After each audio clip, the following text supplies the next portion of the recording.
Ben Zinn here for nextlevelguitar.com.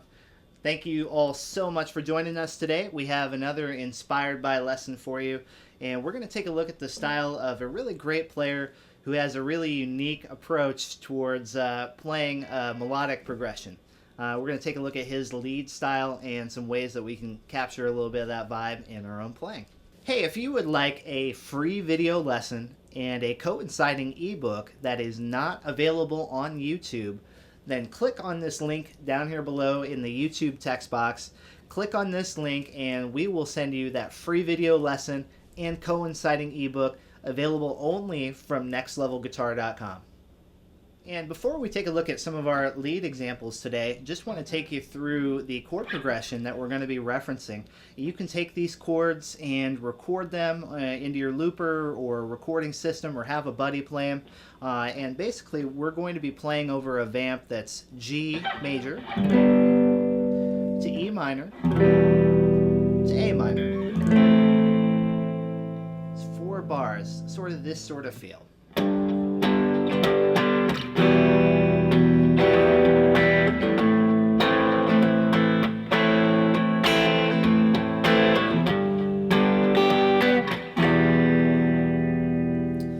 So before we get into the playing examples today, just a little bit on the tone.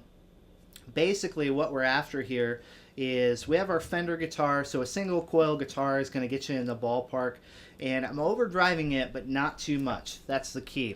I'm playing through my tube amp here and I want to retain the characteristics of my guitar, so I don't want to oversaturate with gain. I have just enough gain happening to where I can still sort of make out the clean sound of the guitar when I play lightly, and I'm able to dig in and get a little bit dirtier of a tone when I play with more attack with my pick. Also, just adding a little bit of verb and delay to kind of thicken up my lead tone. So any of those time-based effects that you have at home, once again, reverb, delay, a little bit of that goes a long way, and we can create the atmosphere for our tone that we want to use today. So today we're playing in G major. I'm using exclusively G major scales and I'm playing them all over the neck. So if you would like a refresher on your G major positions, head over to nextlevelguitar.com. We got you covered over there. We're going to dive right into some of the playing examples today, but overall we're thinking G major pretty much everywhere on the neck. I want to start out today by talking about using triads in our lead playing.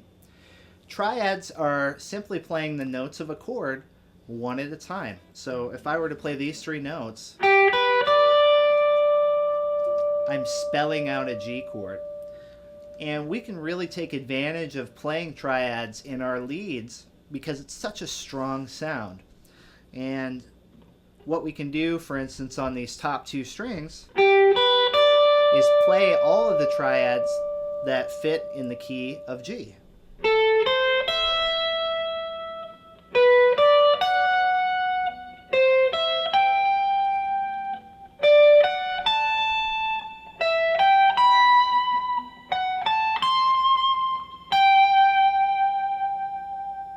So if we create a little exercise for ourselves out of learning these triads on this string set, it's going to give us some fodder for our lead playing later on. So just playing them in order like so.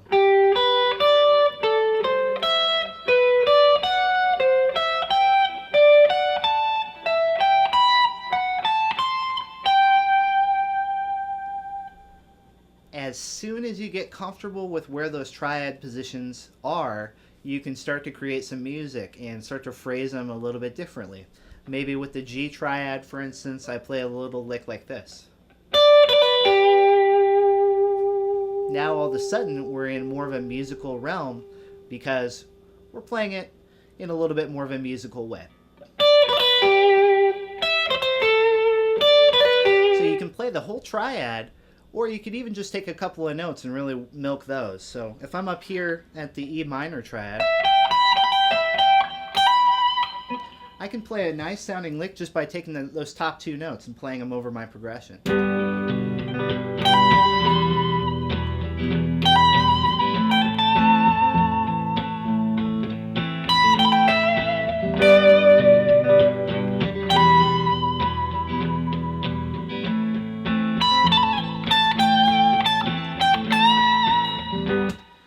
as you can see, I was starting to embellish with some other scale notes there, but I started out just thinking about moving within that triad. The vibrato, too, to really achieve this sound, you'll notice a really quick vibrato, almost a nervous sounding vibrato. It's pretty cool to my ears. Really milk that as much as you can. So the idea here is starting to work in our triads and using them as building blocks for creating our licks. Another fun approach that we can take towards playing lead in this style is to play a dense arpeggio, but treat it kind of like a scale. So what I'm going to do now is take an E minor 9 arpeggio, and I'm going to start to phrase some licks around that. Here's the arpeggio.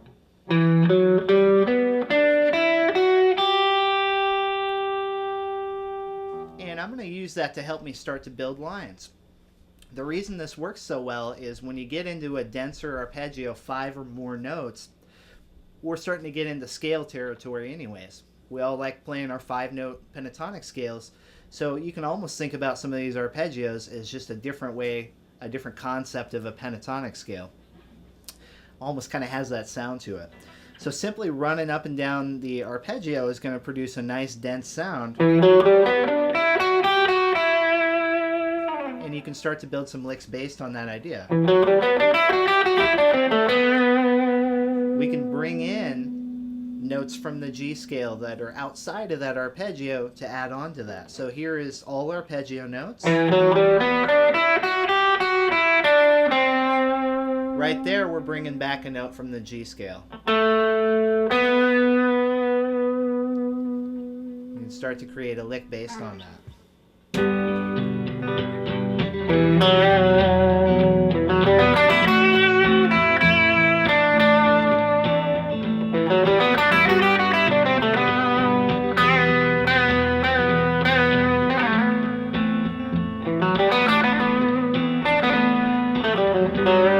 Another interesting device that this player might utilize is to double pick some notes in a run.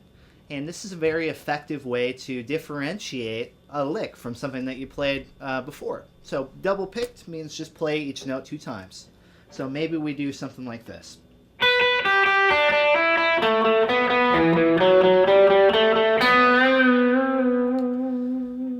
we're sort of still working in that arpeggio mode, and we're just double picking some of those tones.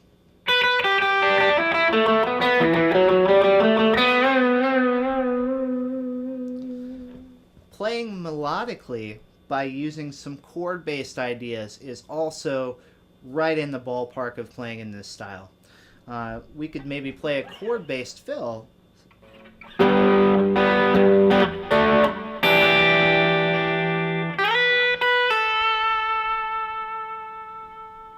So here what we're doing, I'm kind of switching to finger style here, and I'm playing 3 notes of a G chord. Plucking them all together. Just the top 2, and then bouncing in between, right? So D5,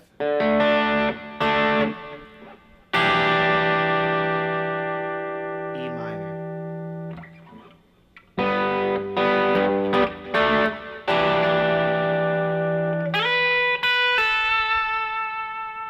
Thanks again so much for joining us. Once again, I'm Ben Zinn. Please head over to nextlevelguitar.com. That's our website. It's a great resource for players of all styles, all skill levels. Head on over there, nextlevelguitar.com, and I'll see you next time.